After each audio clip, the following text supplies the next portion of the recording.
Of the paramount chief cannot pass by without some traditional rites being performed. And right here at the Palapala field, we have witnessed some young men cut the heads of about 4 goats after doing some traditional rites and rituals. Now I want to understand the significance of that traditional rite to this coronation, and we equally hear that it has some historical backing, and all of that will be explained to us right now as we have a Bakweri notable here with us. Hello to you, sir. Thank you very much. You know that the Bakweri people have been great warriors, and in times of old, we used to have people who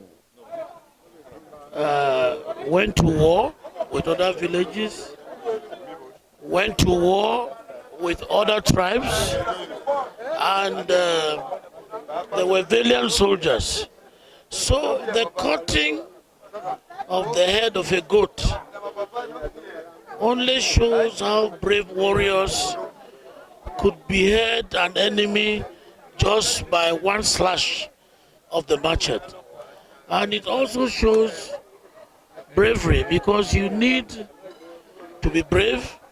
You also need to be skillful, because to cut the head of a goat, where the goat is moving from time to time, it watches your movements, sometimes just from the shadows.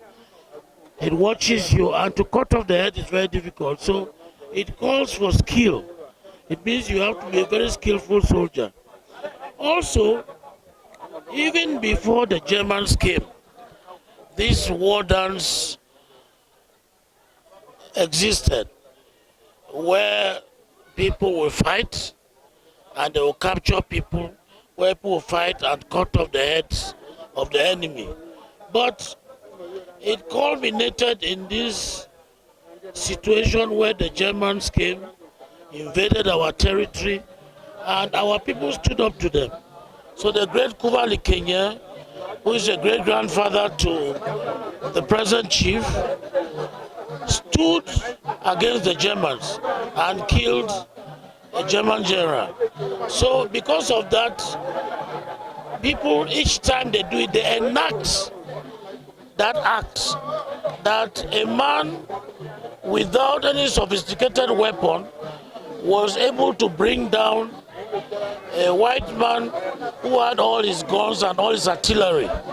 And so that is the historical link of this Muteo dance. It also shows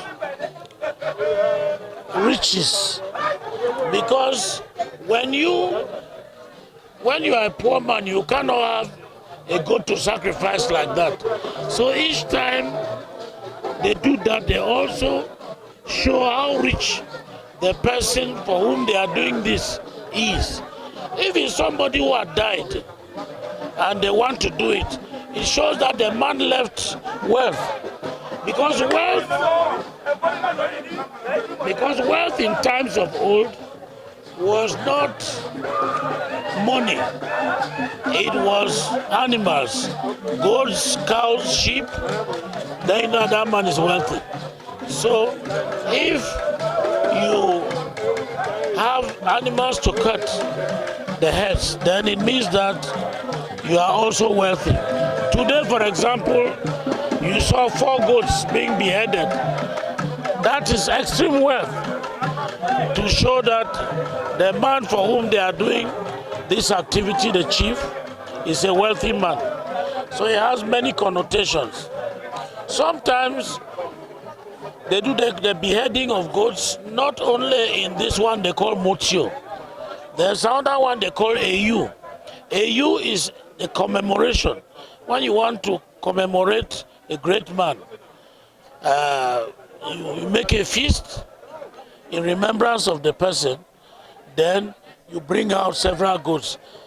The more the goats, the more prestige you have, the more you are telling people that the man for whom you are doing this was a wealthy man who left wealth before he died. Okay, let's link it back to the coronation.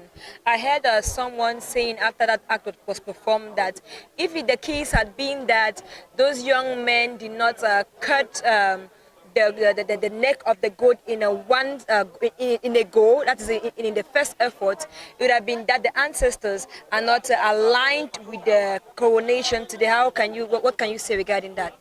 Yes, that is true. Sometimes, generally speaking, when you do not cut, because the idea of the Muteo is to cut at once. If you do not cut it at the first go, then you are failed. And if you fail in a station like this, there is a bad omen for the new chief, for the young chief. Also, it may not only be that the ancestors are angry with the chief to be coronated, it may also be that the man who is cutting was not the man supposed to cut, because the cutting is given to somebody of honor. You are doing it, if they say that a man from Boya is going to cut the goat, and the man is related to the chief, if he is not in good terms with the chief, we know that he will not be able to cut, and that will give a message that he should go and undo what he has done, because it shows that he doesn't have a clean heart with the person for whom he is doing it. There are times when people have caught and missed and repaid the goat, because it is proven that they were not fit to do it. They were not the right persons to do it. So the selection of the person to cut the goat also matters.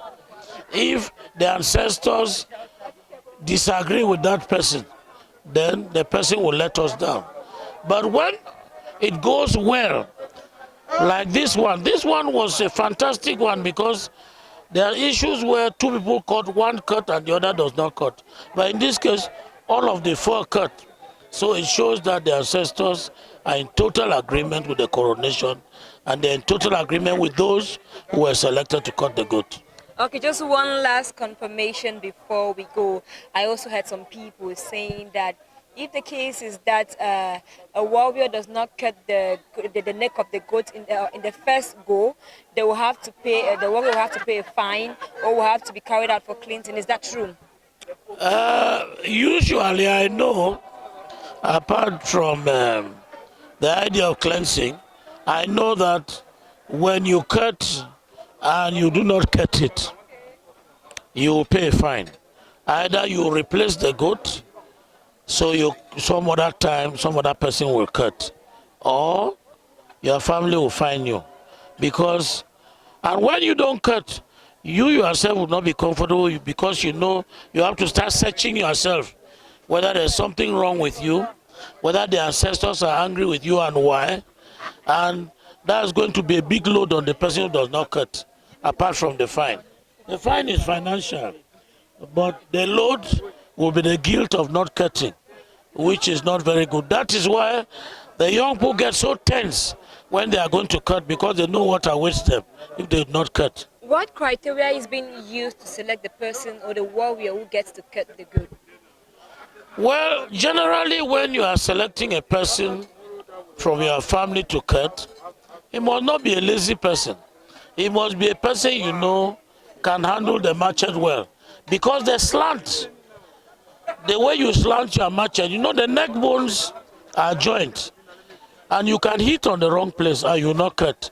So the slant of the machete matters. So if you get somebody who has never cut an animal, who does not know how to use a machete well, he may even wound himself.